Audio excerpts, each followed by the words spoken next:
Thằng nhóc, ai cho phép cậu bày hàng ở đây? Tôi đang nói chuyện với cậu đấy.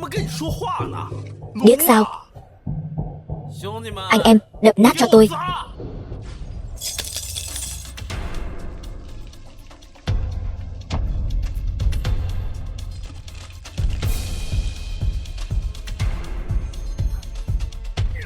Anh bạn trẻ, khu này là do Đao Ba quản lý đấy. Tôi thấy cậu nên nộp tiền bảo kê đi. Một điều nhịn chín điều lành. Đúng vậy. Đắc tội với Đao Ba, sau này ở khu này sẽ khó sống đấy.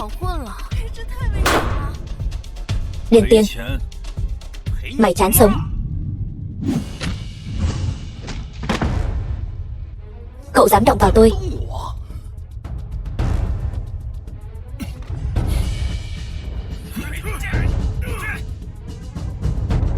Bảo bọn họ dừng tay lại cho tôi. Tất cả dừng tay lại cho tôi.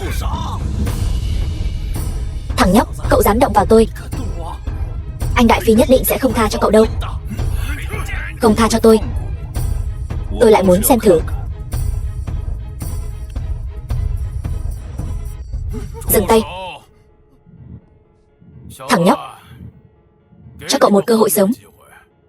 Thả Đao Ba ra. Mày nghe chưa?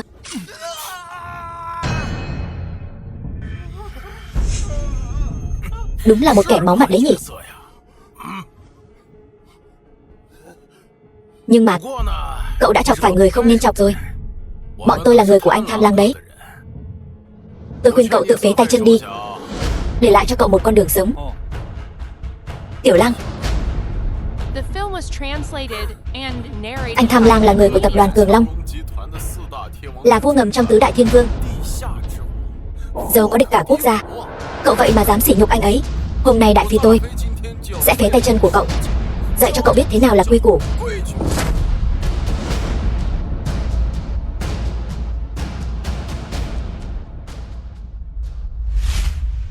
Triệu Phú Hào, số tiền này có phải nên trả rồi không? Tham Lang đại nhân, tập đoàn Cường Long giàu có địch cả quốc gia, có thể cho thêm vài ngày được không? Tham Lang, một trong tứ đại thiên vương.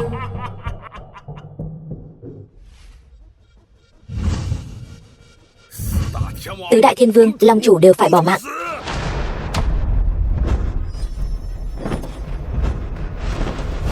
Kẻ nào sỉ nhục long chủ, bỏ mạng. Lãnh Hồ, một trong tứ đại thiên vương.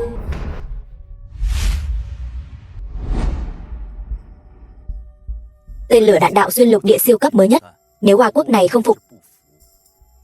Bạch Hổ, một trong tứ đại thiên vương, trực tiếp cho nó biến mất.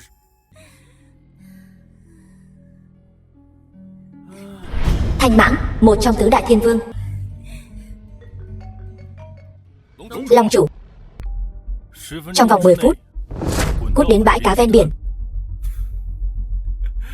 gọi điện cho tứ đại thiên vương.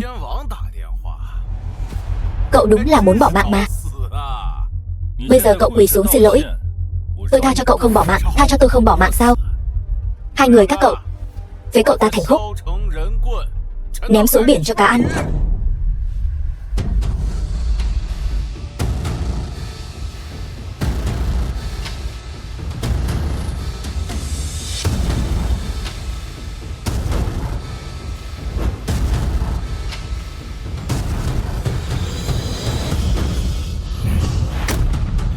Thế nào?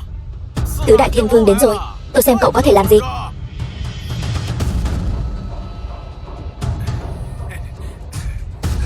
Anh Tham Lang, cút.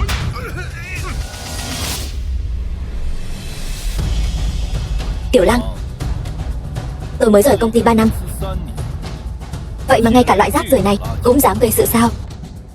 Muốn bỏ mạng. Kính bái Long chủ. Long chủ, thời hạn 3 năm đã đến.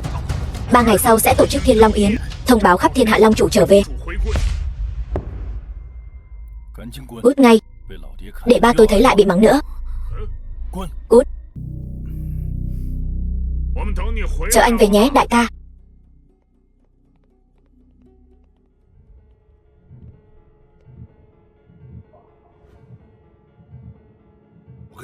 Ba đã nói với con bao nhiêu lần rồi, đừng quay lại với những người không đứng đắn này.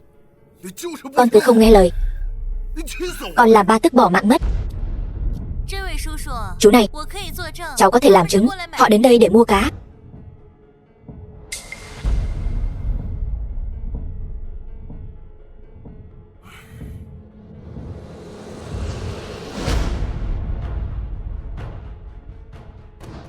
Vũ Mộng, tôi tìm thấy vị hôn phu của cậu rồi.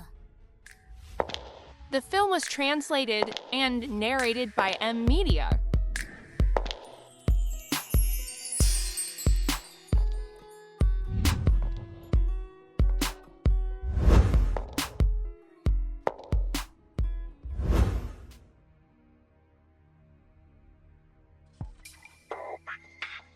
Liễu Vũ Mộng, đại tiểu thư Liễu gia,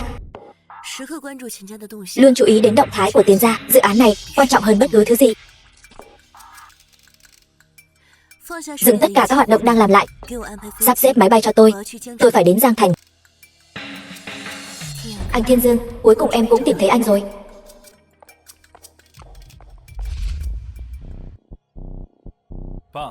Ba, con đi đón Sở Nhiên tan làm. Tối nấu canh cá cho cô ấy uống.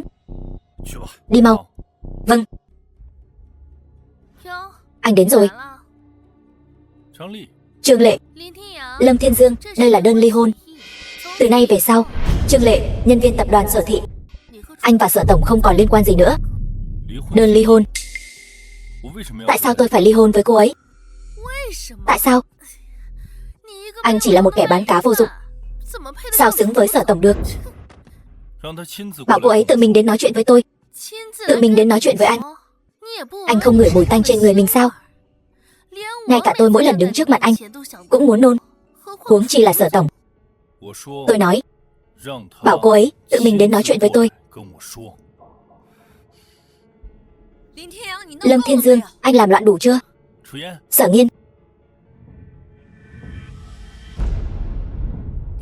Lâm Thiên Dương, anh vẫn chưa hiểu sao? Sở Nghiên, vợ của Lâm Thiên Dương. Tôi và anh sớm đã không còn là người cùng một thế giới rồi. Thằng bán cá thối, mau ký đi. Tôi đang nói chuyện với vợ tôi. Đến lượt cậu xen vào từ khi nào vậy? Chủ quát Chu thiếu gia. Buông tay ra. Buông tay ra. Lâm Thiên Dương, anh buông tay ra. Anh ta là Chu Khoát, công tử Chu gia. Anh không muốn sống nữa sao? Cậu biết đây là cái gì không? Đây là thiệp mời của Thiên Long Yến. 3 ngày sau, thiệp mời dự Thiên Long Yến của tập đoàn Cường Long. Đúng vậy, tập đoàn Cường Long quyền thế ngút trời, nắm giữ mạch máu kinh tế toàn cầu. Thậm chí nguyên thủ các nước cũng phải cúi đầu xưng thần. Còn Long chủ, người sở hữu tất cả những điều này, mới là người thực sự nắm quyền của thế lực ngút trời này. Sở Nhiên, anh biết, hàng của em bị kẹt ở bến tàu hơn 10 ngày rồi. Cứ kéo dài thế này, toàn bộ chuỗi vốn của dự án sẽ bị đứt gãy. Nhưng có tấm thiệp mời này, mọi khó khăn đều sẽ được giải quyết dễ dàng. Tôi có thể đưa thiệp mời cho Sở Nhiên. Còn cậu chỉ biết mổ cá thôi. Sở Nhiên, anh không ngờ em lại là người như vậy. Tập đoàn Cường Long, đừng nói là một tấm thiệp mời, chỉ cần tôi gọi một cuộc điện thoại, Thiên Vương sẽ đích thân mang đến. Tôi thật sự quá thất vọng về anh rồi. Thằng bán cá thối. Tứ đại Thiên Vương mỗi một người đều có thể thống lĩnh Giang Thành, khiến đại hạ rung chuyển. Cậu là cái thá gì? Tứ đại Thiên Vương, bọn họ chỉ có phận quỳ xuống dập đầu cho tôi. Lâm Thiên Dương, anh dừng lại cho tôi. Anh không muốn sống nữa sao? Thằng bán cá thối, mau ký đi.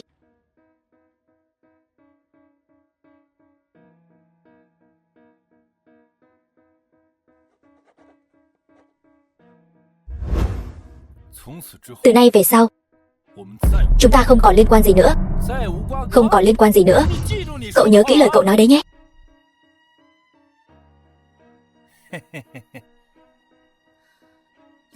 Lâm Thiên Dương, trong thẻ này có 1.000 vạn. Coi như tôi bồi thường cho anh. Sở Tổng, trên sổ sách công ty.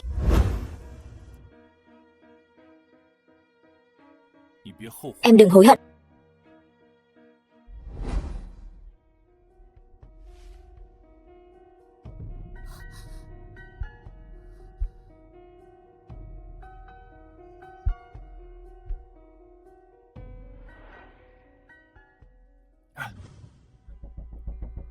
Không sao chứ? Đa tạ ý tốt của Chu thiếu gia.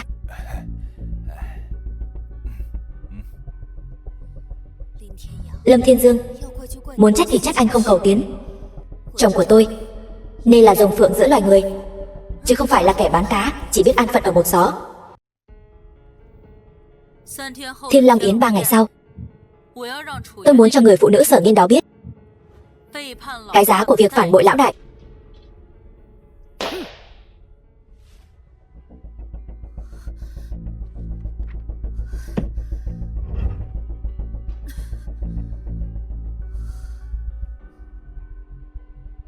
Hàng ở bến tàu cứ bị trì hoãn hết lần này đến lần khác. Cứ thế này mãi, công ty e rằng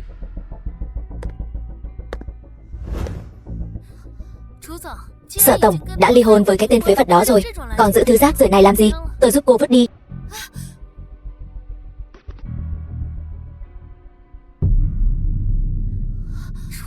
Sở tổng, Long chủ tập đoàn Cường Long đã trở về.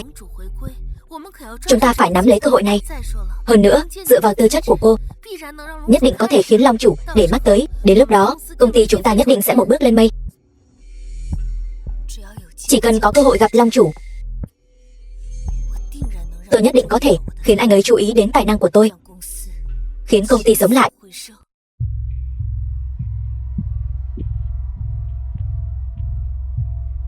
Tập đoàn Cường Long, Thiên Long Yến. And narrated by M Media.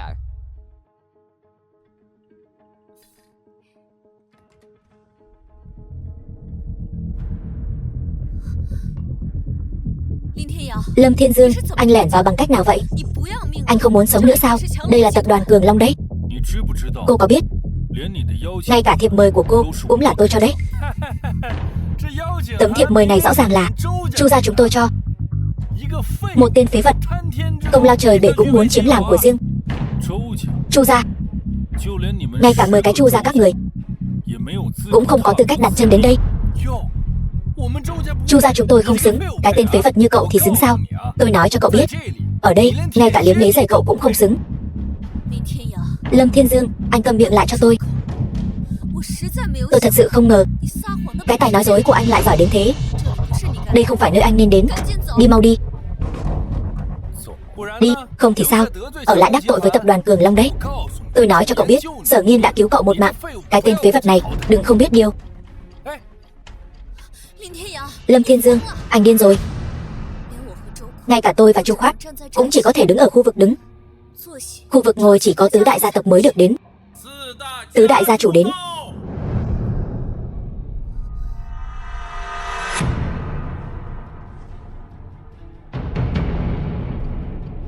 Gia chủ Dương gia, gia chủ Hàn gia, gia chủ Tưởng gia, gia chủ Thẩm gia.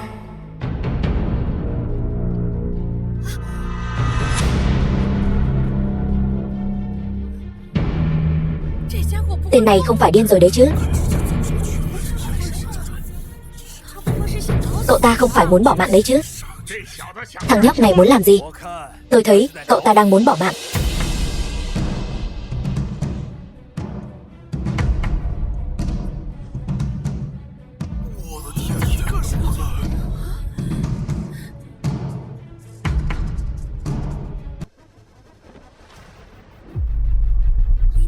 Lâm Thiên Dương, anh có biết mình đang làm gì không?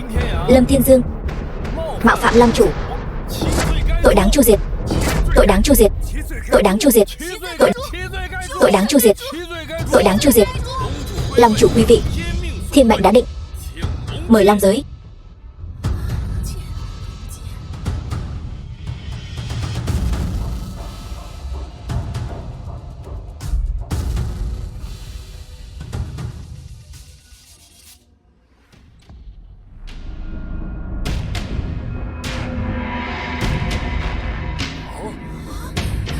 Cậu ta đã đeo lên rồi. Long chủ ở đây. Các người thấy Long chủ còn không quỳ lại. Lâm Thiên Dương, anh thật sự có bệnh. Bệnh không nhẹ đâu. Lâm Thiên Dương, cậu muốn bỏ mạng, đừng kéo chúng tôi theo. Tạo nghiệt rồi. Long chủ nổi giận, Giang thành chấn động. Ngay cả tứ đại gia tộc cũng bị liên lụy nặng nề. Lăng nhục Long chủ, tội đáng tru diệt. Còn không mau bắt lấy người này cho tôi. Tru sát tại chỗ.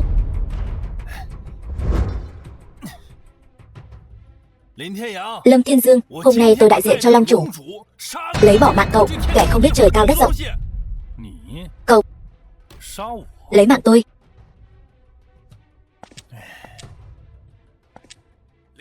The Hai film vị was giám đốc lớn đã đến. translated and narrated by M Media.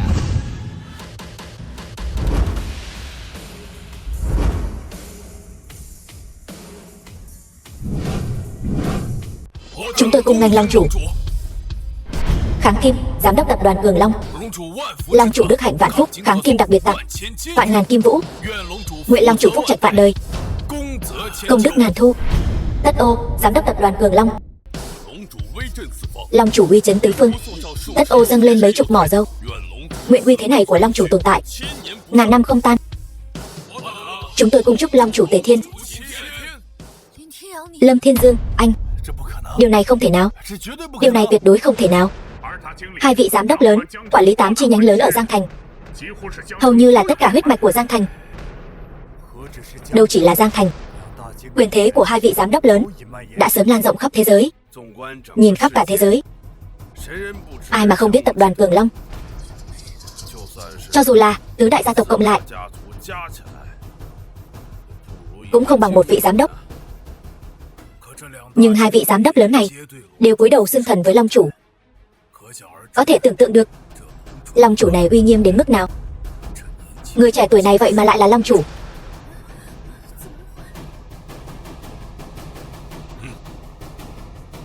Không thể nào. Cậu ta chỉ là một kẻ bán cá thối, không thể nào là Long chủ. Các người dám nghi ngờ thân phận Long chủ, có ý đồ gì?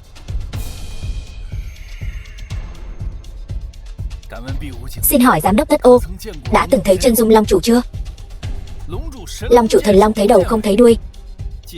Nếu giám đốc Tất Ô còn chưa từng gặp Long chủ thật, thì làm sao có thể xác định cậu ta chính là Long chủ? Chúng tôi tuy chưa từng gặp Long chủ, nhưng mạo nhận Long chủ chắc chắn sẽ chịu hình phạt lăng trì. Ai dám liều lĩnh như vậy? Chính vì vậy nên mới để tên bán cá này có cơ hội mạo danh Long chủ đùa dẫn chúng tôi. Kính thưa quý vị giám đốc, có điều quý vị không biết tên này đã cưới Sở Nghiên. 3 năm nay vẫn sống bằng nghề bán cá, toàn thân bốc mùi tanh hôi. Thảo nào tôi thấy Thiên Long Yến này sao lại có mùi tanh của cá? Hóa ra là do tên này mang đến.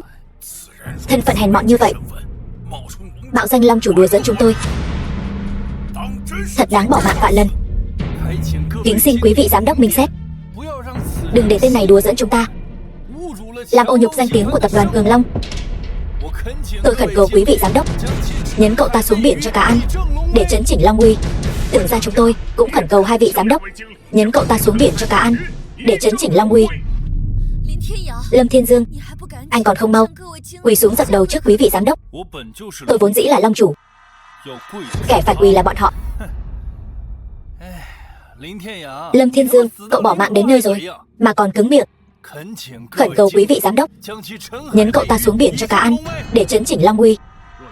Nếu có thể chấn chỉnh Long uy, tưởng ra chúng tôi chắc chắn sẽ trở thành thượng khách của tập đoàn Cường Long. Tôi nguyện dùng danh dự tưởng ra để đảm bảo tên này tuyệt đối không phải Long chủ. Xin hai vị giám đốc nhấn cậu ta xuống biển cho cá ăn, để chấn chỉnh Long uy.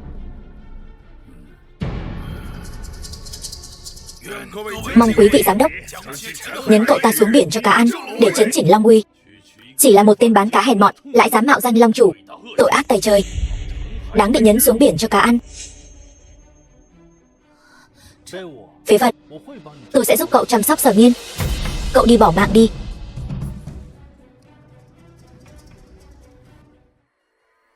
Bỏ mạng. Các người dám phạm Long uy.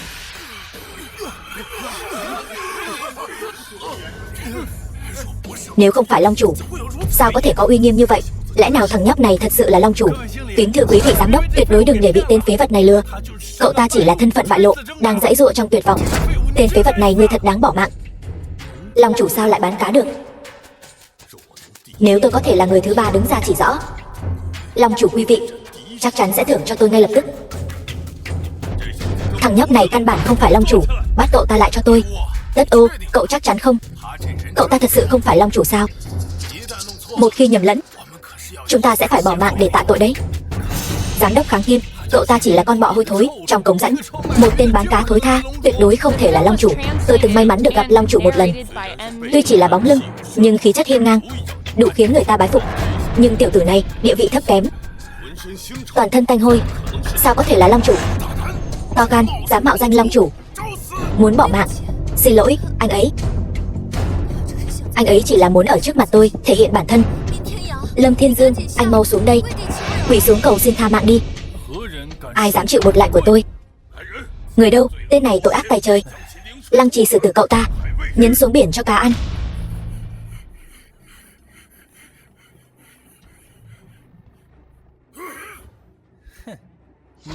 Đồ phế vật nhà cậu, bỏ mạng đến nơi còn giả ngu giả điếc. Anh, tôi xem ai dám động vào anh ấy.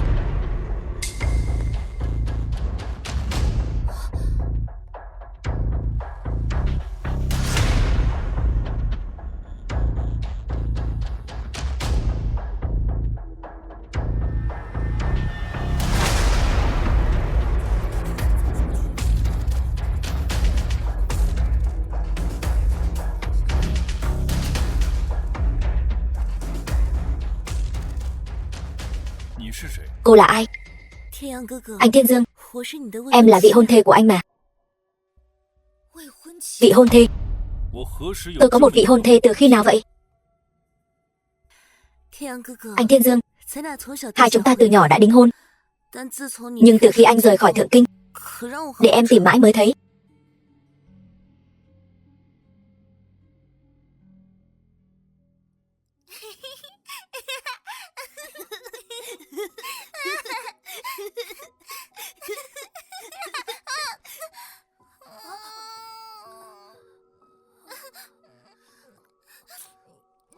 Ngoan nào, không khóc.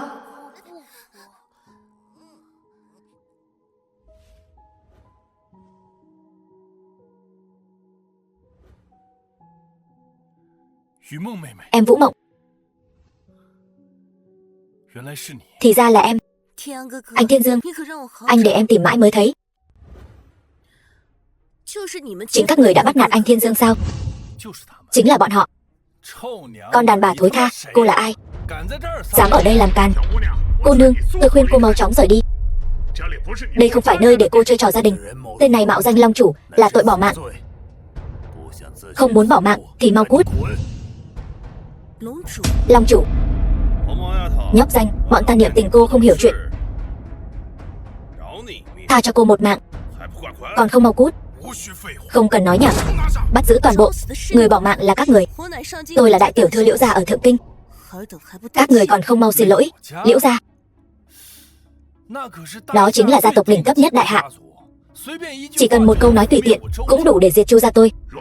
Nếu là Liễu gia ở Thượng Kinh, dù cho 4 đại gia tộc chúng ta cộng lại cũng không phải đối thủ của cô ấy. Liễu gia tiểu thư ở Thượng Kinh sao lại đột nhiên xuất hiện ở đây? Anh Thiên Dương, anh chờ em thay anh dạy dỗ bọn họ. Được. Đã biết tôi là đại tiểu thư Liễu gia ở Thượng Kinh, các người còn không mau quỳ xuống xin lỗi anh Thiên Dương của tôi. Là cô ta thật sao? Thật sự là Liễu tiểu thư sao? Thiên kim Liễu gia ở Thượng Kinh, tôi sợ quá đi mất. Anh có ý gì? Thiên kim Liễu gia cách nơi này ngàn dặm xa xôi. Liễu tiểu thư sao có thể không một tiếng động mà xuất hiện ở đây? Chắc chắn là tên phế vật này tìm cô đến diễn kịch, phải không? To gan, có tin hôm nay tôi sẽ lấy lỗi anh không? Lại đây. Cô thật sự nghĩ mình là Liễu tiểu thư? Cô chỉ là một diễn viên, nhập vai thôi. Các người nhiều lần mạo phạm, mà giờ còn dám mạo danh Liễu tiểu thư. Không cần nói nữa, bây giờ xin lỗi vẫn còn có thể. Cho các người một cái bỏ mạng đàng hoàng. Mau mau quỳ xuống xin lỗi. Quỳ xuống xin lỗi. Nghe giọng điệu của các người là muốn đối đầu với Liễu gia ở kinh thành của tôi rồi. Kiến thức nông cạn, tiểu tốt vô danh. không phân biệt sang hèn. Cậu Lâm Thiên Dương, anh còn không mau dẫn người phụ nữ này cút đi. Sống chán rồi sao? Sở Nhiên, em chính là quá lương thiện. Vậy thì tên phế vật này muốn bỏ mạng, cứ để cùng với con nhỏ này. Đi bỏ mạng đi. Cô gái, không phải cô nói cô là Liễu tiểu thư sao? Như vậy đi, cô đưa ra chứng cứ đi. Tôi dập đầu nhận sai với cô, tự phế tay chân. Tiểu nha đầu, cô định chứng minh bản thân thế nào? Nếu có thể đưa ra chứng minh, tôi sẽ tin. Tập đoàn Cường Long vẫn có thể nể mặt Liễu gia 3 phần. Tiểu thư, làm sao chứng minh đây? Không ngờ tập đoàn Cường Long của tôi, bất kể là khách hay quản lý, đều là đồ ngu. Anh Thiên Dương, bất kể là khách hay quản lý, cùng nhau dạy dỗ là được. Sao không đưa ra được chứng cứ vậy? Không đưa ra được chứng cứ thì đi bỏ mạng đi. Đây là lệnh bài của Liễu gia tôi. Thấy lệnh bài này như thấy gia chủ. Các người còn không quỳ xuống. Lệnh bài Liễu gia chỉ có gia chủ Liễu gia và người thừa kế Liễu gia mới có. Cái này tôi không phải già rồi nên hoa mắt chứ? Nếu lệnh bài này thật sự là lệnh bài Liễu gia, The film was translated and thì narrated người phụ nữ by này M. quả thật là Liễu tiểu thư. Liễu tiểu thư,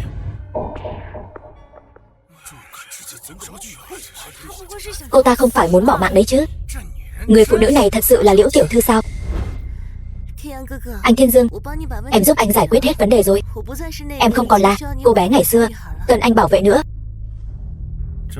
Giỏi lắm. Giả. Lệnh bài của cô nhất định là giả. Cô cầm lệnh bài giả mạo nhận thân phận. Lâm Thiên Dương, cậu tìm một người đến mạo nhận. Cậu muốn bỏ mạng sao? Muốn bỏ mạng? Tôi thấy cậu mới thật sự là muốn bỏ mạng. Anh Thiên Dương, để em giải quyết. Được. Cẩn thận.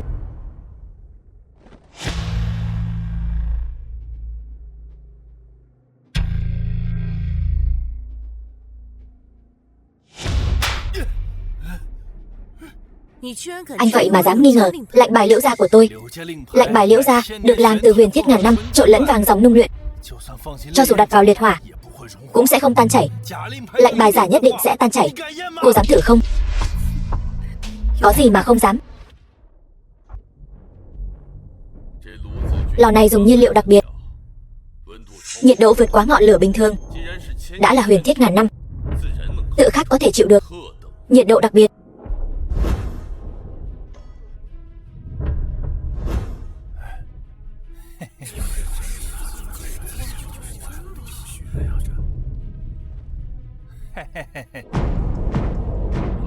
Đến đây, ném đi. Nếu lệnh bài của cô là thật, tôi sẽ quỳ xuống dập đầu sủa cho cậu ta nghe. Tôi lại rất mong chờ anh học tiếng chó sủa. The film was translated and narrated by M. Media.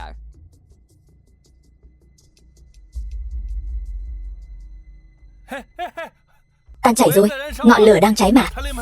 Lệnh bài của cô ta sắp tan chảy rồi. Giả rồi, chắc chắn là giả.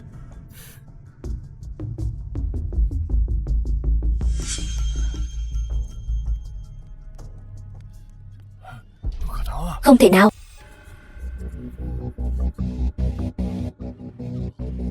Lệnh bài đó thật sự không tan chảy. Sao có thể như vậy? Sao lại có thể là thế này? Cái này vậy mà là thật. Thật sự là Liễu tiểu thư. Ai có thể ngờ được Liễu tiểu thư ở tận Thượng Kinh lại thật sự đích thân đến đây.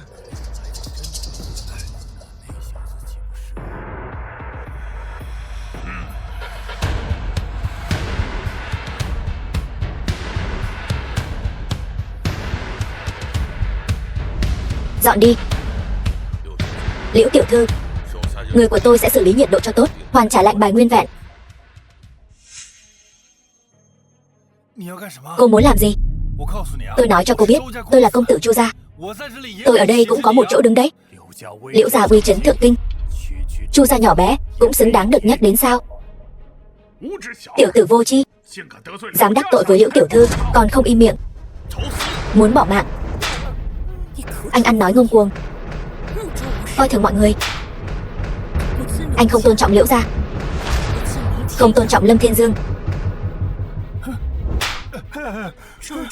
Từng việc này đều đáng bỏ mạng.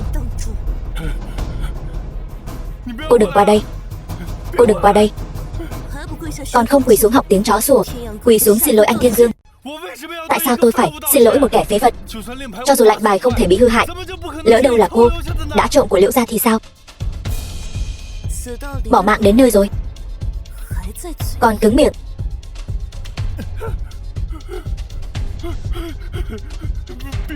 Giám đốc Tất Ô, cô ta nhất định đã trộm lệnh bài của Liễu gia. Ông nhất định phải xem xét kỹ lưỡng, lấy mạng cô ấy còn cả tên phế vật kia nữa.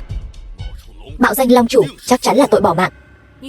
Ông thân là giám đốc tập đoàn Cường Long, lại còn tin lời của kẻ tiểu nhân này. Mấy lần nghi ngờ Liễu Vũ Mộng tôi. Ông để mắt ở đâu? Liễu nhị tiểu thư đến, để tôi xem là ai dám bất kính với Liễu gia của tôi. Liễu Ngạo Trúc, Liễu nhị tiểu thư.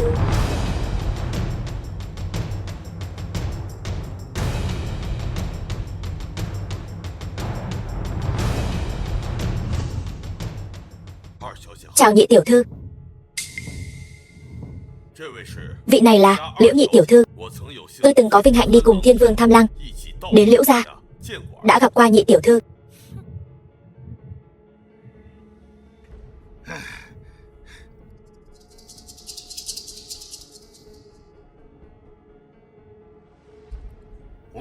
Chúng tôi bái kiến Liễu nhị tiểu thư. Chúng tôi bái kiến nhị tiểu thư. Chủ Khoát, anh đúng là không thấy quan tài không đổ lệ. Tiểu thư Liễu gia sao có thể? Ngạo Trúc, vẫn là em chuẩn bị đầy đủ. Anh còn không mau quỳ xuống xin lỗi anh Thiên Dương.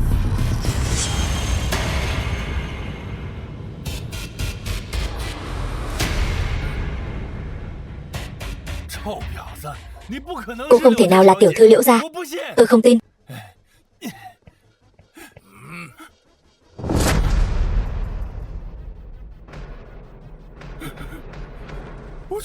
Tôi sai rồi, xin cậu tha cho tôi. Xin cậu tha cho tôi, Lâm Thiên Dương. Tôi sai rồi, xin cậu tha cho tôi, Lâm Thiên Dương. Anh còn không mau xuống đây bái kiến đại tiểu thư Liễu gia. Liễu Vũ Mộng tôi cần gì anh Thiên Dương phải hành lễ? Cô là người ngoài, cớ gì lại xen mồm vào? Đúng là tôi có mắt không thấy Thái Sơn. Xin cậu tha cho tôi, cậu là đại nhân không chấp lỗi kẻ tiểu nhân. Xin cậu tha cho tôi. Nếu xin lỗi mà có ích thì cần cảnh sát làm gì nữa? Cô nói tôi xin lỗi thì sẽ tha thứ cho tôi. Tôi khi nào nói thế? Vì anh không tôn trọng anh Thiên Dương thì phế tứ chi của anh cho chó ăn. Tôi xin lỗi Lâm Thiên Dương, xin lỗi, tôi sai rồi. Chị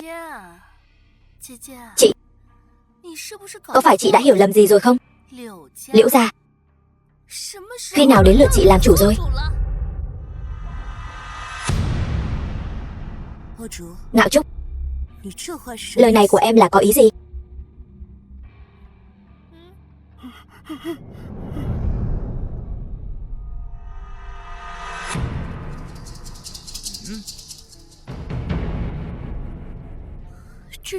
Đây là bùa hộ mệnh chị tặng cho ba. Vì sao lại ở chỗ em? Chị từng là người thừa kế của Liễu gia. Bây giờ phụ thân tôi tự tay lấy mạng phụ thân chị. Người thừa kế Liễu gia là tôi, Liễu Ngạo Trúc.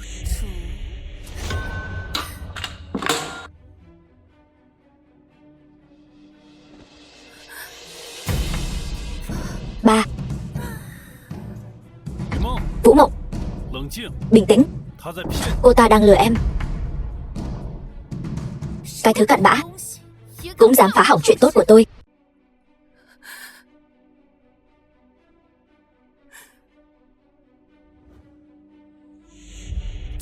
Hôm nay, các người ai có thể bắt được kẻ phản bội của Liễu gia, Liễu gia tôi nhất định sẽ hậu đãi.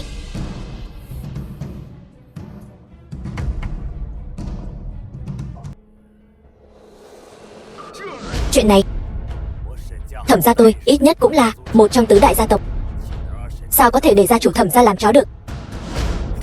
Liễu Ngạo Trúc, cô quá đáng rồi. Muốn bỏ mạng sao?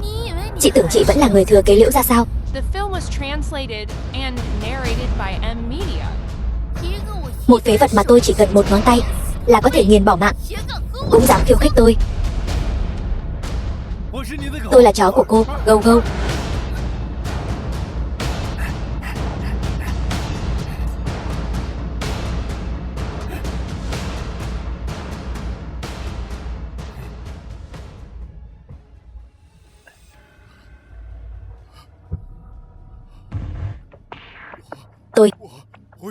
Tôi nguyện ý làm chó của Liễu gia.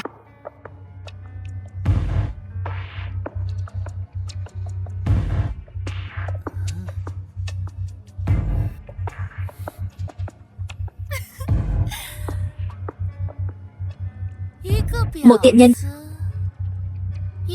một phế vật. Nếu anh qua đây liếm giày cho tôi có thể đại phát từ bi, tha cho anh một mạng, tha cho tôi một mạng. Bây giờ cô quỳ xuống xin lỗi Vũ Mộng. Tôi tha cho cô không bỏ mạng.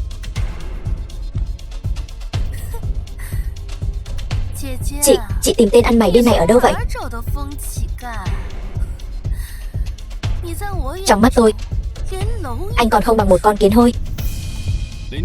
Lâm Thiên Dương, cậu đắc tội Liễu tiểu thư, đắc tội Long chủ, cậu đáng tội bỏ mạng. Tiểu tử, là cậu tự mình muốn bỏ mạng. Người đâu, bắt tiểu tử này lại cho tôi.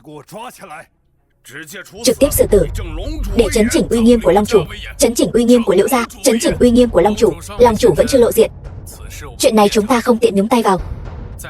Đợi thêm chút nữa. Đợi cái gì mà đợi? Sao, còn cần tôi tự mình ra tay sao? Lấy ân tình của Liễu gia làm quà tặng cho Long chủ, tôi nhất định sẽ được Long chủ yêu ái. Ra tay đi.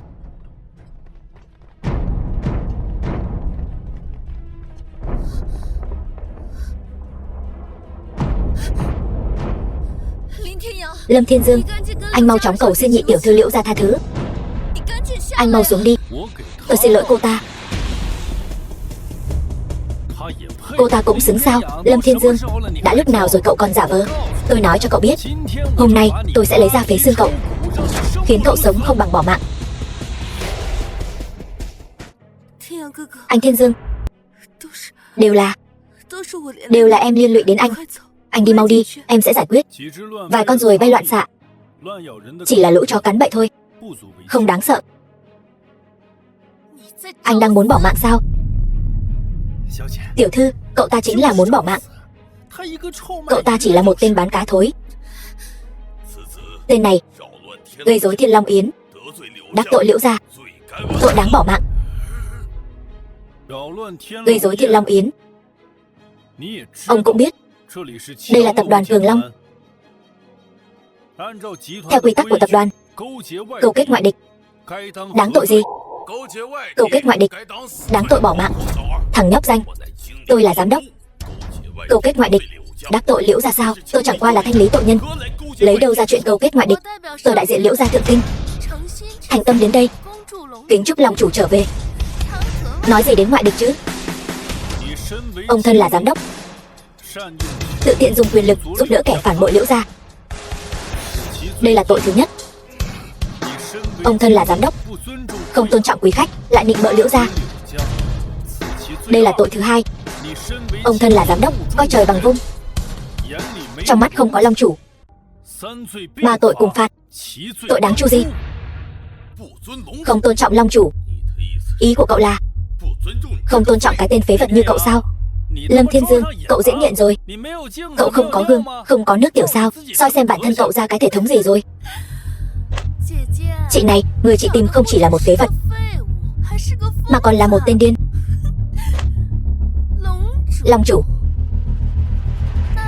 Vậy thì tiễn long chủ của chúng ta đi bỏ mạng đi.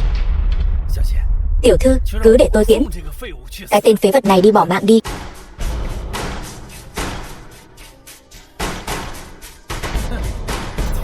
Anh Thiên Dương, anh mau chạy đi. Mau chạy đi. Bọn họ trong mắt tôi chẳng khác gì lũ kiến hôi. Hy vọng cái tên phế vật như anh lúc bị đánh bỏ mạng vẫn còn nói được như vậy. Xin lỗi Liễu tiểu thư, chồng cũ của tôi, đầu óc anh ấy có vấn đề. The film was translated Cô có thể and narrated by M. tha cho anh ấy không? Chồng cũ của cô. Sao vậy?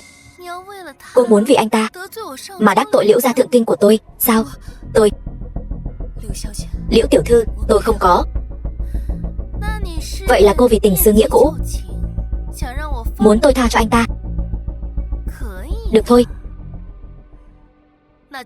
Vậy thì quỳ xuống đi, để tôi xem thành ý của cô.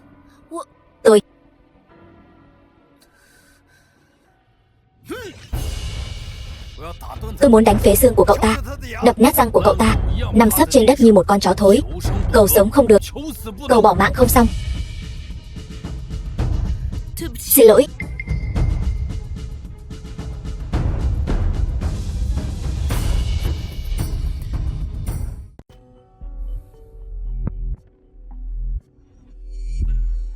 Xin lỗi Ngạo Trúc, là chị sai rồi. Là vua ám sát. Lãnh Hổ Thiên Vương nhìn khắp cả Giang Thành, không chỉ nhìn khắp cả nước mà còn cả thế giới. Người mà Lãnh Hổ đại nhân muốn lấy mạng có thể lấy thủ cấp của người đó trong chớp mắt. Ngay cả nguyên thủ các nước cũng phải cung kính với Lãnh Hổ Thiên Vương. Lãnh Hổ Thiên Vương đã thật sự xuất hiện rồi. Cung nghênh Lãnh Hổ Thiên Vương. Lãnh Hổ Thiên Vương, người này mạo danh Long chủ, thuộc hạ đang dạy dỗ cậu ta. Lãnh Hổ Thiên Vương, tôi là người thừa kế Liễu gia thượng kinh. Tôi đại diện cho Liễu gia thượng kinh, nguyện dâng lên một nửa gia sản để hợp tác với tập đoàn Cường Long. Lãnh Hổ cung nghênh Long chủ trở về.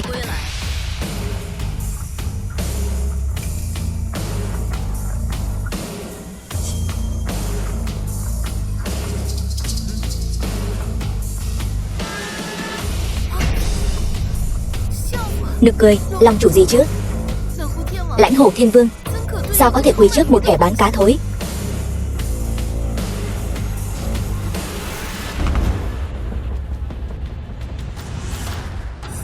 Tứ đại thiên vương đều đến rồi. Tham Lang Thiên Vương nắm giữ mạch máu kinh tế toàn cầu. Bạch Hổ Thiên Vương này nắm giữ công nghệ toàn cầu. Thanh Mãng Thiên Vương nắm giữ mạng lưới tình báo toàn cầu. Tứ đại thiên vương này chỉ cần phất tay là có thể khiến thế giới chấn động. Tứ đại thiên vương.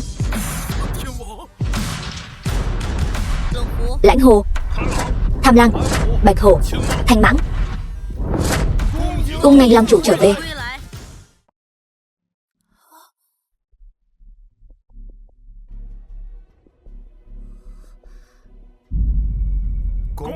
Cung nghênh Long chủ trở về.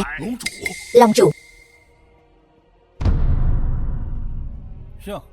The film was translated Đừng mà, and giám đốc Tất. narrated by M Media. Ông uy phong lẫm liệt, sao phải quỳ tôi? Thuộc hạ. Thuộc hạ sợ hãi. Thuộc hạ không nên bất kính với Long chủ. Thuộc hạ có mắt không thấy Thái Sơn. Thuộc hạ không nên nghe lời gièm pha. Thuộc hạ đáng bỏ mạng. Lãnh Hổ Thiên Vương, xin cô tha cho thuộc hạ.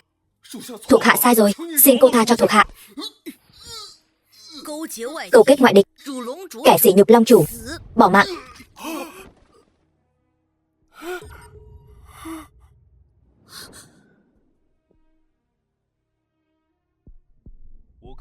Tôi xem. Tiếp theo, đến lượt ai?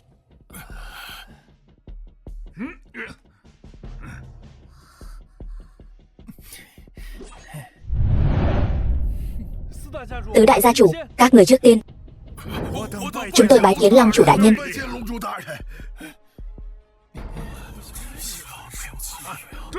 Xin lỗi, chúng tôi thật sự không biết vị tiên sinh này là Long chủ. Chúng tôi dập đầu xin lỗi. Chỉ cầu Long chủ tha thứ. Chỉ cầu Long chủ tha thứ.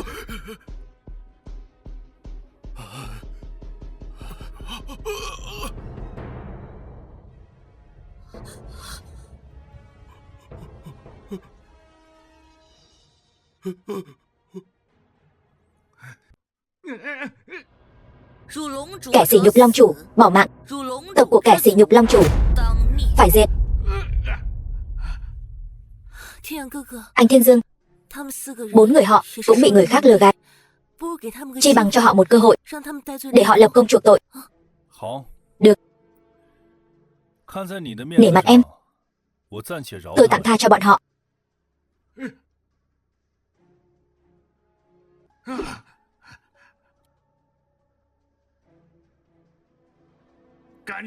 Cảm tạ Long chủ không lấy mạng. Chúng tôi nguyện dốc hết sức phò tá Long chủ. Tạ ơn Long chủ không lấy mạng. Tạ ơn Long chủ không lấy mạng. Anh Thiên Dương, cứu ba mẹ em. Nói, tôi có thể cho cô bỏ mạng đàng hoàng. Nực cười. Tôi là người thừa kế của Liễu gia Thượng Kinh. Cho dù anh là người tập đoàn Cường Long thì sao? Vẫn phải để mặt Liễu gia Thượng Kinh tôi. Đúng vậy. Cho dù cậu là Long chủ, cậu cũng đừng hòng đắc tội với Liễu gia Thượng Kinh của tôi. Lâm Thiên Dương, anh dám dung túng thủ hạ của anh đánh tôi. Anh muốn công khai lật mặt với Liễu gia Thượng Kinh của tôi, sao? Đừng động thủ. Cô đừng qua đây. Lãnh Hồ, lui xuống.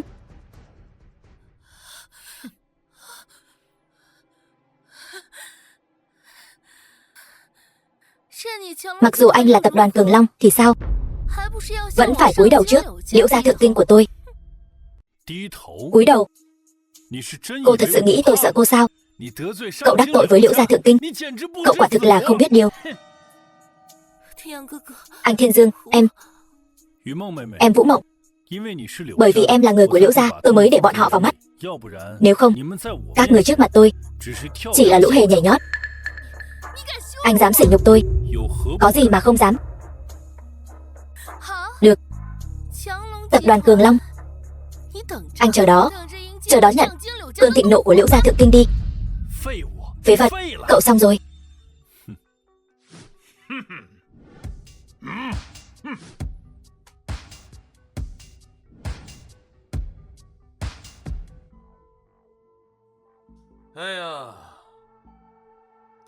Trông khá xinh đẹp. Đáng tiếc. The film was translated and narrated by M Media.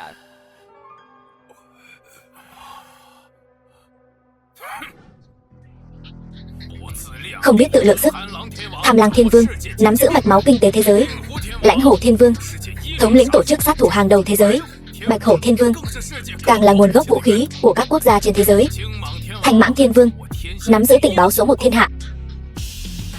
Long chủ là chủ nhân của tứ đại thiên vương, thế lực trải rộng toàn cầu. Cho dù là quốc chủ của các nước cũng phải cung kính hành lễ.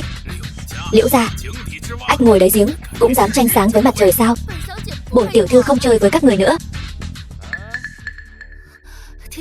Anh Thiên Dương, đừng để cô ta đi. Ba mẹ em bây giờ sống hay bỏ mạng chưa rõ. Em lo lắng. Em yên tâm. Liễu tiểu thư, cô đưa tôi đi cùng đi. Con chó anh, buông ra. Tôi là chó. Đúng vậy, tôi là chó của Liễu gia nhà cô. Con chó nhà cậu, đừng cản trở. Tôi đã chuẩn bị đi rồi. Các người còn muốn thế nào nữa? Cô đừng động đậy. Lãnh Hồ, cô đó, cái gì cũng tốt, chỉ là quá đẫm máu. Theo quy tắc của tập đoàn Cường Long chúng ta, ném cô ta xuống biển cho cá ăn. Vâng. Đừng ném tôi xuống biển cho cá ăn. Tôi sai rồi, xin lỗi. Chị tha cho tôi đi. Chị bảo Lâm Thiên Dương. Không, chị bảo Long chủ tha cho tôi đi. Nhưng cô đã lấy mạng ba tôi. Không, tôi không có. Không có gì để nói cả.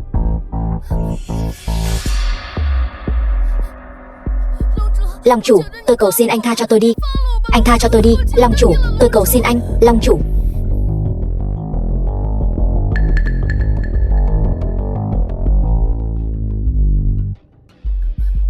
Chỉ cần anh tha cho tôi. Anh bảo tôi làm gì cũng được. Cút.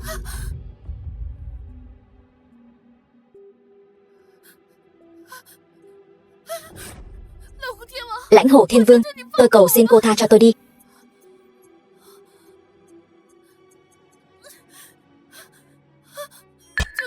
Cầu xin anh tha cho tôi đi. Cầu xin anh.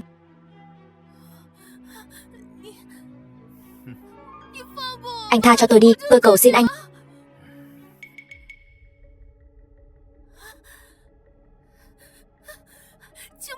Thanh mãng thiên vương, anh cầu xin Long chủ đi. Anh bảo anh ấy tha cho tôi đi. Thanh mãng thiên vương, mặc dù so với những công chúa kia, cô cũng chỉ là một thứ hàng thứ cấp, nhưng cũng không tệ.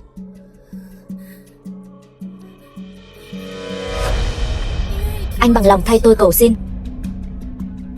Tôi có thể làm trâu làm ngựa cho anh. Cô muốn tôi vì một thứ hàng thứ cấp mà trái lệnh Long chủ sao? Đồ tiện nhân.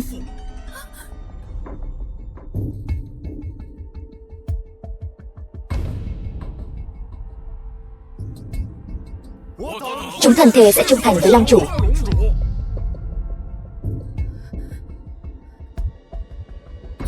Đứng dậy đi. Tạ ơn Long chủ. Thiên Dương. Tập đoàn Cường Long do tôi sáng lập. Thiên Long Yến do tôi tổ chức. Các người mới có thể đặt chân đến nơi này.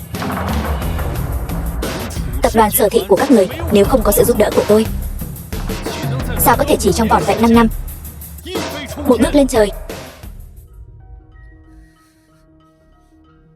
Đã đến lúc phải thanh toán rồi. The film was Còn cô, translated and narrated by nói xem, Media. muốn bỏ mạng thế nào?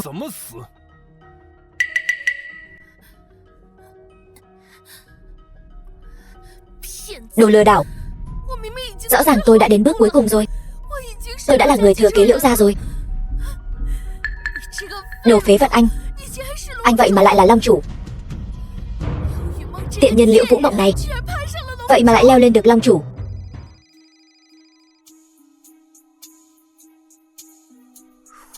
Alo. Ba. Bây giờ ba đang ở đâu? Con gái bất hiếu đã rời khỏi thượng kinh vào lúc quan trọng nhất. Ba. Ba. Ba.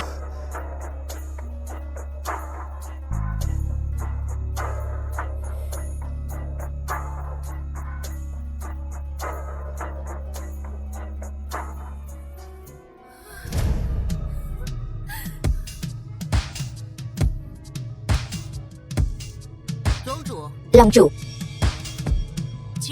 xin Long chủ cho phép Lãnh Hồ xử lý đám rác rưởi này cho ngài.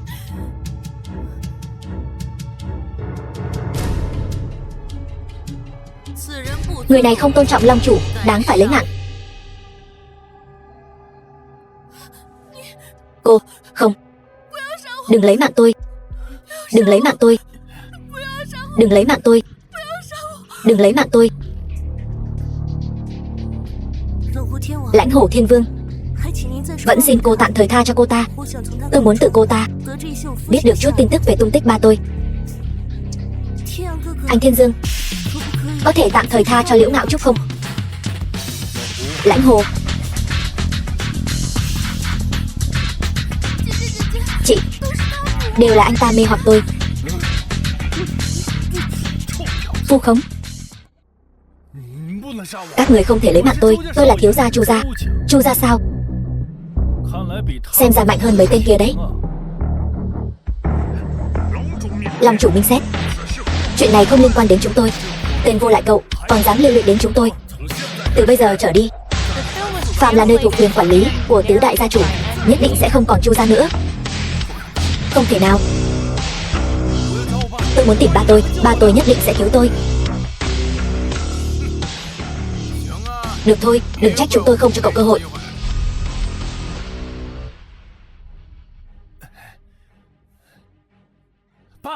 Ba, ở đây có người muốn lấy mạng con. Ba mau đến cứu con đi. Mặc dù Chu gia của tôi không thể sánh bằng tứ đại gia tộc của các người, nhưng ba tôi có mối quan hệ. Ông ấy nhất định sẽ không tha cho các người.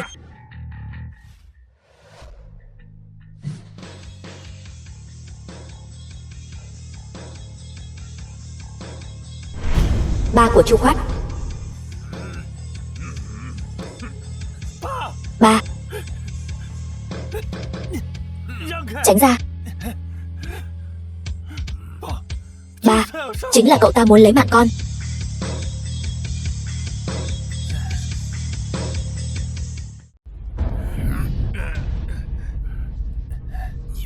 Mấy tên lão tặc các người dựa vào quyền thế của gia tộc hạng nhất ăn hiếp con trai tôi muốn ông phải trả giá. Đến nước này, ông còn không biết Chu Khoát đã đắc tội với nhân vật cỡ nào sao? Ai là kẻ không biết điều, muốn lấy mạng con trai tôi? Sao, ông có ý kiến sao? Tôi quen quản lý Lộc Phiến môn Giang Thành này. Tuần phủ Giang Thành càng là tri kỷ bạn tốt của tôi.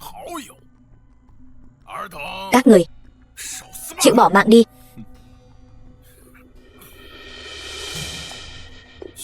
Quản lý Từ đến chống lưng cho con trai tôi. Loại người gì lại dám chọc vào Khoát Nhi của tôi? Đợi Lục Phiến môn của tôi ra tay, sẽ khiến hắn bỏ mạng không có đất chôn thân. Lục Phiến môn nhỏ bé cũng dám ăn nói ngông cuồng. Tham Lang Thiên Vương,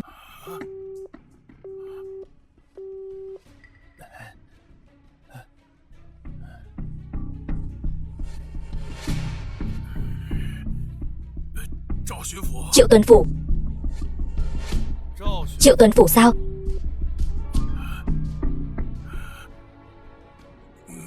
Rốt cuộc các người là ai?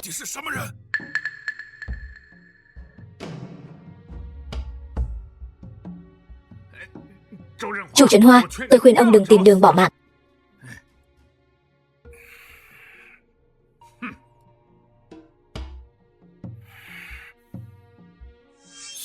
Thằng danh, cậu cút xuống đây cho tôi. Chỉ có thể lấy tên nhóc trẻ tuổi nhất này. Chút giận thôi. Ba, chính cậu ta nói muốn lấy mạng con.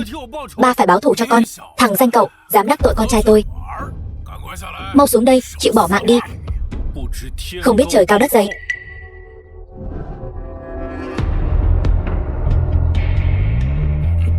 Lãnh Hồ.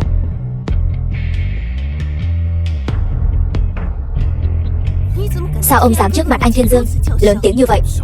Nhóc con, cậu là người trẻ tuổi từ đâu đến, cũng dám khiêu chiến với tôi Chu Trấn Hoa tôi? Thằng danh, mau xuống đây xin lỗi con trai tôi tha cho cậu khỏi bỏ mạng. Ông muốn bỏ mạng, đừng làm liên lụy đến chúng tôi. Ý gì vậy? Ông có biết mỏ vàng Giang Thành này do ai khống chế không? Ông có biết Liễu Gia Thượng Kinh đại tiểu thư có dáng vẻ thế nào không? Ông có biết tình báo thiên hạ thuộc về ai không? Gia chủ tưởng ra đừng đùa với tôi nữa. Thiên hạ này ai mà không biết. Tập đoàn Cường Long Tham Lang Thiên Vương khống chế các mạch máu như mỏ vàng mỏ dâu. Lại có ai không biết địa vị của Liễu Gia Thượng Kinh? Liễu Gia tiểu thư là thượng khách của cả Giang Thành. Tình báo thiên hạ càng thuộc về Thành Mãng Thiên Vương.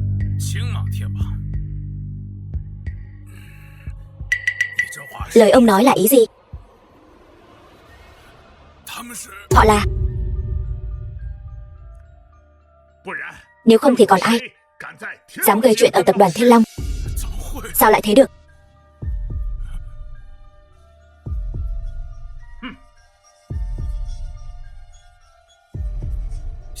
Thằng danh, chính là cậu hại Chu gia tôi. Tôi tuyệt đối không có ý đắc tội các vị. Đều là thằng danh này. Ông có biết tứ đại thiên vương thuộc về ai không? Cả thiên hạ này ai tôn quý nhất không? Thiên Long Yến này vì ai mà tổ chức không? Ba, cậu ta chỉ là một thằng bán cá. Cho dù trở thành long chủ, cậu ta cũng là một tên phế vật. Mau gọi bạn bè của ba đến, lấy mạng cậu ta đi.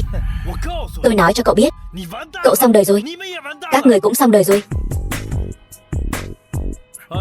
Theo lời con trai ông nói, ra tay đi. Đồ phế vật nhà cậu, cậu chờ bỏ mạng đi. Lão tử không có đứa con trai như vậy. Xin lỗi. Tôi thật sự không biết đó là ngài. Là do tôi dạy con không nên người. Bây giờ tôi với thằng nghịch tử này cắt đứt quan hệ ba con. Xin ngài tha cho tôi. Xin ngài tha cho Chu gia chúng tôi đi.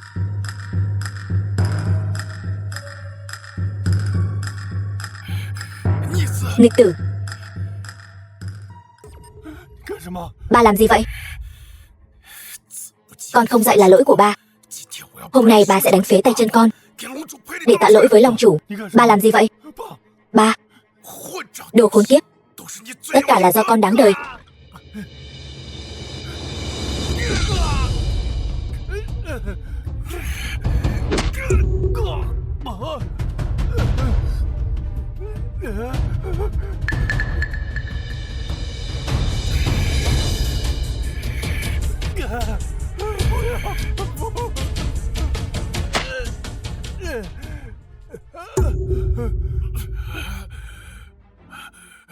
Long chủ, tôi đã dạy dỗ thằng nghịch tử này rồi.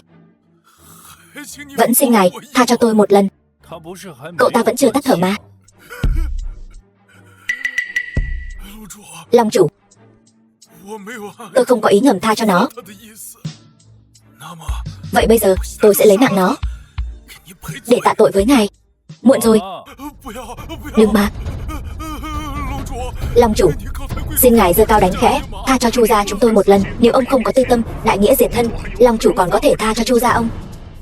Nhưng bây giờ tự làm tự chịu, không sống nổi nữa rồi.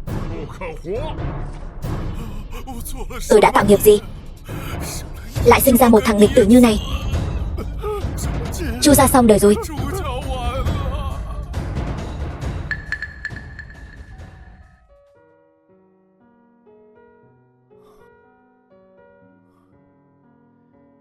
Em Vũ Mộng, em yên tâm, bác trai nhất định sẽ không sao đâu.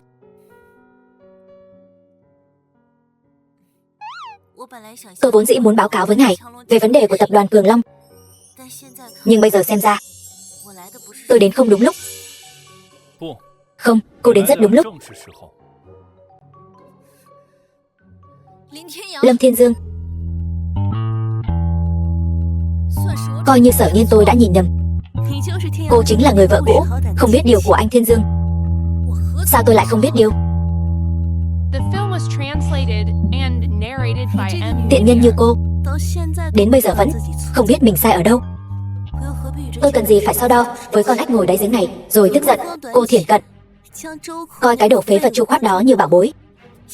Bây giờ thẹn quá hóa giận, lại muốn bám lấy anh Thiên Dương. Muộn rồi. Anh Thiên Dương là của tôi rồi.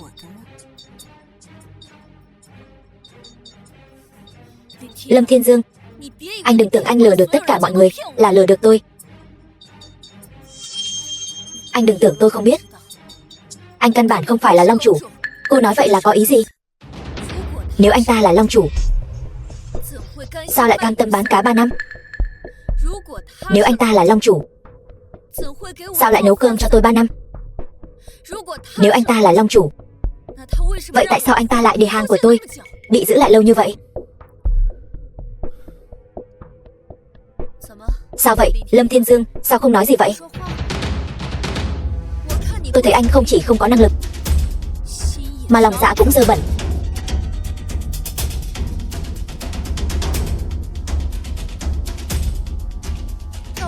Ngược lại là tôi còn nghĩ đến tình cảm của chúng ta, duy trì cuộc hôn nhân của chúng ta. Anh lại ngoại tình trong hôn nhân, hơn nữa còn bám được 2 cành cao. Cô nói vậy là có ý gì? Anh ta vừa mới ly hôn với tôi, đã quay lại với 2 người rồi. Nếu không phải ngoại tình trong hôn nhân thì sao có thể nhận được sự ưu ái của hai người? Chính vì anh đồng thời ngoại tình với cả hai người họ, nên hai người họ đã phối hợp diễn kịch với anh để phong cho anh danh hiệu Long Chủ. Lâm Thiên Dương, là anh có lỗi với tôi. Đủ rồi. Chẳng lẽ cô vẫn chưa hiểu sao? Anh Thiên Dương bán cá 3 năm, ở bên cô 3 năm, đó chẳng phải là vì anh Thiên Dương thích cô sao? Được lắm. Cô đường đường là đại tiểu thư Liễu gia, lại bịa ra câu chuyện như vậy để lừa tôi. Cô nghĩ tôi sẽ tin sao? Cô chẳng phải là vì muốn giữ thể diện cho tình nhân của mình sao? Vũ Mộng, tức giận vì cô ta không đáng, không cần làm phiền gia nhân.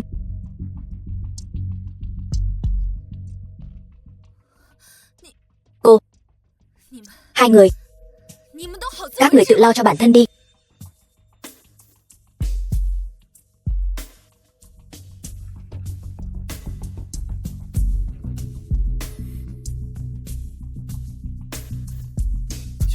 Thanh Mãng, Long Chủ, Hồ Điệp.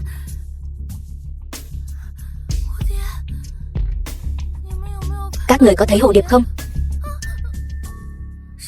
Hồ Điệp gì? Ngạo Trúc, em nói cho chị biết, Hồ Điệp là gì? Em không biết. Nói, Hồ Điệp có nghĩa là gì? Chị, em sợ. Lãnh Hồ đại nhân, hình như cô ta thật sự điên rồi. Dù có ép buộc cũng vô ích. Trước hết kéo cô ta xuống, nghiêm khắc thẩm vấn. Vâng. Ngạo Trúc, em đi theo chị ấy trước nhé, được không?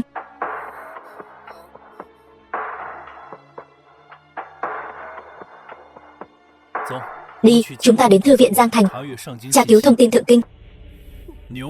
Sao nào? Thiếu gia, lấy cái khí thế vừa nãy ra xem nào. Tiếp tục uy hiếp đi chứ. Xin lỗi, là tôi hèn hạ. Tôi đang sửa tiếng chó. Em Vũ Mộng, anh Thiên Dương dạy em một câu.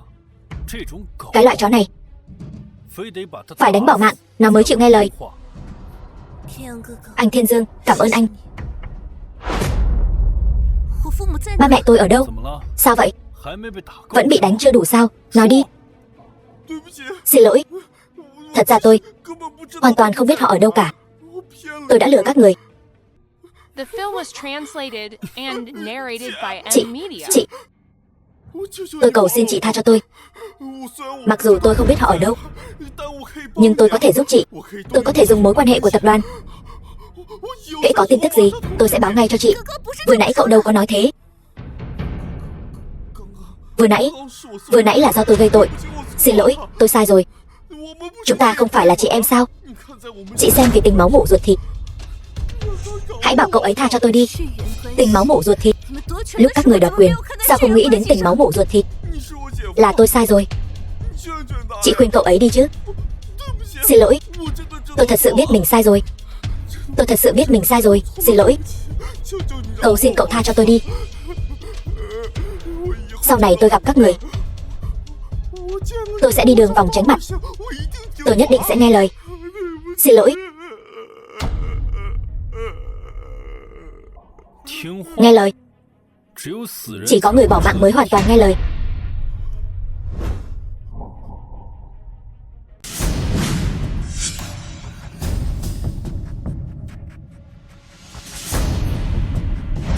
Dừng tay.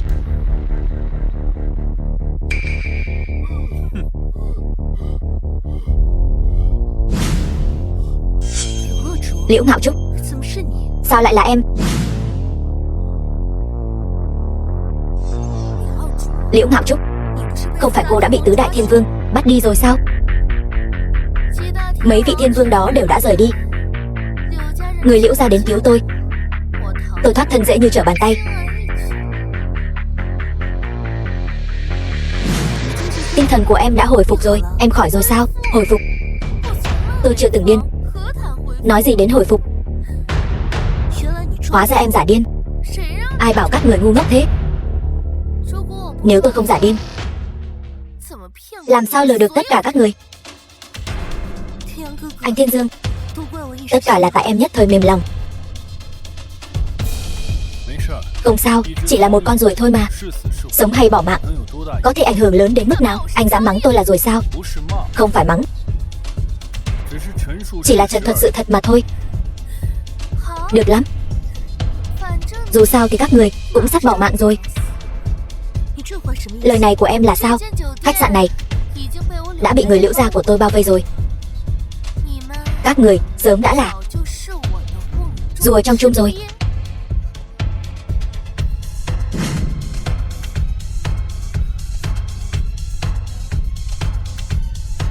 Anh Thiên Dương, 哥哥， lời cô ấy nói đều là thật. Làm sao bây giờ? 没事， Không sao, 死到临 bỏ mạng đến nơi rồi mà vẫn còn cứng miệng sao? 你现在 Bây giờ anh 跪下来跟 quỳ 我 xuống cầu xin tôi tha mạng. 我可以 Tôi có thể giữ lại cho anh toàn thây. 林天 Lâm Thiên Dương, 人多势 bọn họ đông người thế, 不会是 chúng ta không phải là đối thủ đâu. 我们赶紧走 Chúng ta mau đi thôi. 恶主 Liễu Ngạo Trúc, 此事因我 chuyện này là do chị mà ra, 与他人无 không 关 liên quan đến người khác. 不要牵 Em đừng liên lụy người vô tội, 牵连 liên lụy người vô tội. 从他口 Kể từ ngày anh ta giam giữ tôi, từ ngày đó trở đi, 他就不 anh ta không còn vô tội nữa. 漂亮， Kẻ tiểu nhân, 你这废物 tên phế vật như anh, bây giờ anh còn dám hết lần này đến lần khác, sỉ nhục tôi, tội đáng bỏ mạng. 等我们 Đợi người Liễu gia chúng ta vào, 我就让他 tôi sẽ bảo bọn họ 把你剥 lấy ra phế xương anh, 让你死 khiến anh bỏ mạng không có chỗ chôn thân. 你恶主 Liễu Ngạo Trúc, 欺人太 em 甚 ức hiếp người quá đáng. 姐 chị 姐啊这个世 Thế giới này 界本就是 vốn dĩ kẻ mạnh được tôn trọng. 你们这些 Những kẻ yếu đuối như các người 本就是 vốn dĩ nên bị chúng tôi ức hiếp. 该欺压的 Lúc này tứ đại gia tộc hợp nhất đều thuộc quyền quản lý của Dương gia tôi.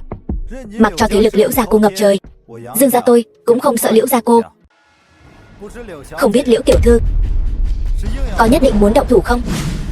四大 Tứ đại gia tộc, 你不会以为 anh sẽ không nghĩ rằng 四大 tứ đại gia tộc 是我柳 là đối thủ của Liễu gia tôi chứ? 就算四大 Cho dù tứ đại gia tộc hợp nhất 在我柳 trước mặt Liễu gia tôi, 也不过是 chẳng qua cũng chỉ là 大一点 một con kiến lớn hơn một chút. 只要我 Chỉ cần tôi muốn, 一只手 một tay là có thể bóp bỏ mạng.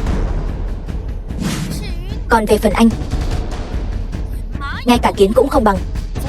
Dù là kiến dung cây, Dương gia tôi cũng sẽ không để Liễu gia cô làm sằng làm bậy ở Giang Thành.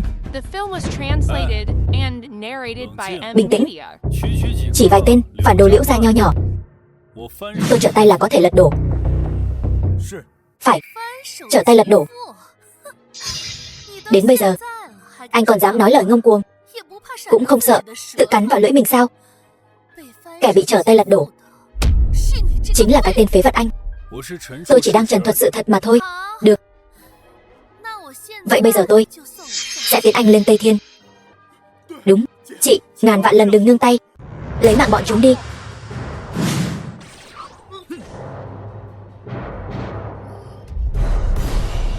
Em trai,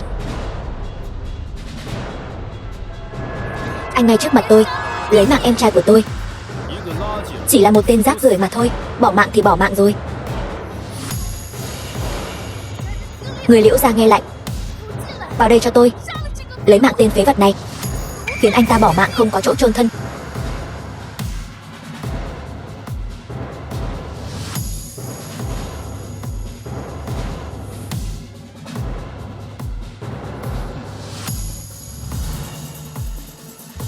Anh đã chọc giận Liễu Ngạo Trúc rồi, đi mau đi.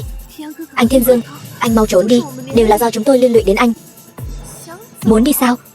今天 Hôm nay 一个人 các người không một ai đi được. 还有一分 Còn một phút nữa, 家的 người Liễu gia 就会亲手 sẽ đổ bộ vào hết. Tất cả các người đều phải chôn cùng em trai của tôi, 刘二主 Liễu Ngạo Trúc.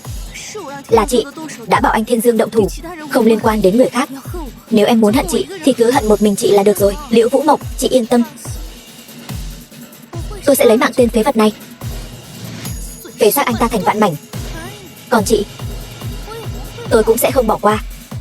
我会在他 Sau khi anh ta bỏ mạng, tôi sẽ 掰开他的 mở mắt anh ta ra, 让他死， để anh ta bỏ mạng không nhắm mắt, 然后让他 rồi để anh ta nhìn chị, 看你是 xem chị bị người của tôi sỉ nhục như thế nào. Đáng bỏ mạng, các người đều đáng bỏ mạng. 找死！ Muốn bỏ mạng sao? 你要干什么？ Anh muốn làm gì? 我警告 Tôi cảnh cáo anh, 柳家人就 người Liễu gia đang ở ngoài. Anh, thứ hạ đẳng như anh vậy mà dám đánh tôi. 跪下来， Bây giờ anh quỳ xuống, cầu xin tôi tha mạng. 我可以留你 Tôi có thể giữ cho anh toàn thây. 打的就是 Đúng là tôi đánh cô đấy. 怎么敢？ Sao anh dám? 等柳家人来， Đợi người Liễu gia đến, tôi sẽ phế anh thành vạn mảnh. 为什么不 Tại 敢？ sao không dám? 我要把你 Tôi phải phế anh thành vạn mảnh.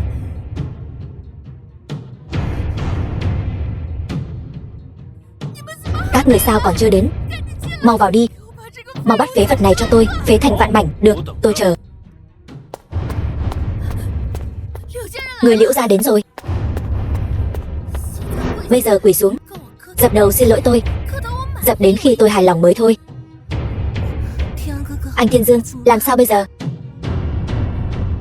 放心， Yên tâm, 有我在。 có anh ở đây.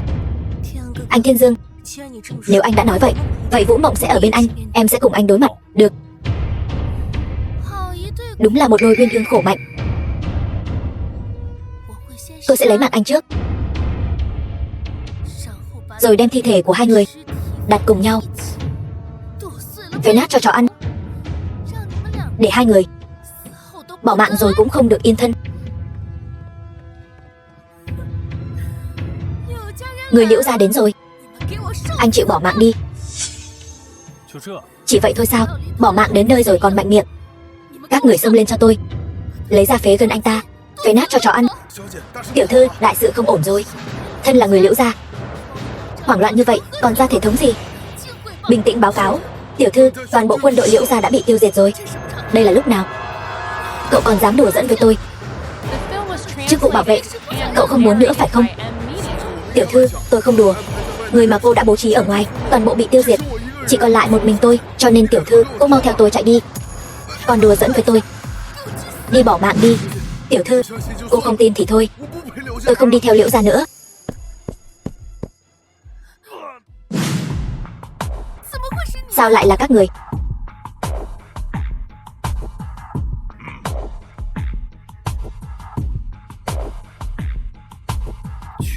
Chỉ là chút chuyện nhỏ, 墨迹这么 lề mề lâu như vậy. 最近 Gần đây, 懈怠了。 đã lơ là rồi. 我等来 Thuộc hạ đến chậm, 还请龙主 còn xin Long chủ tha tội.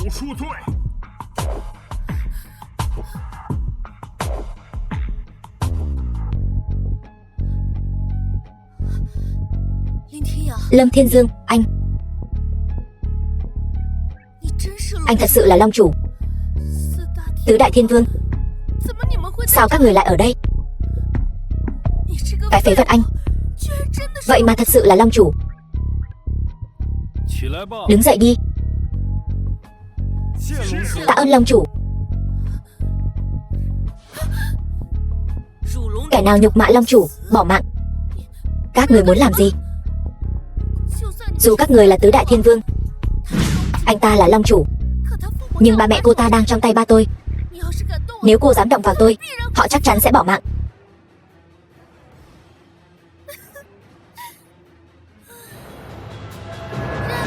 Mặc cho quyền thế của các người, ngút trời thì sao chứ? Không phải vẫn chịu sự uy hiếp của tôi sao?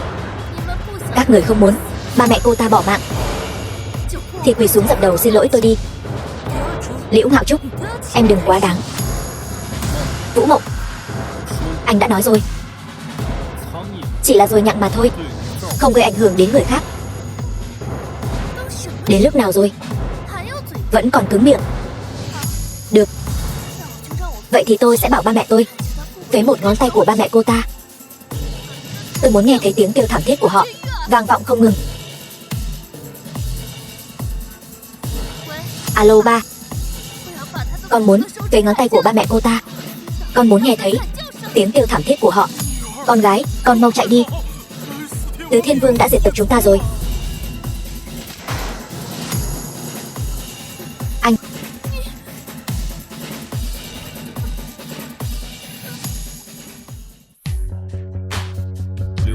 Kẻ phản bội Liễu gia chỉ là lũ kiến hôi.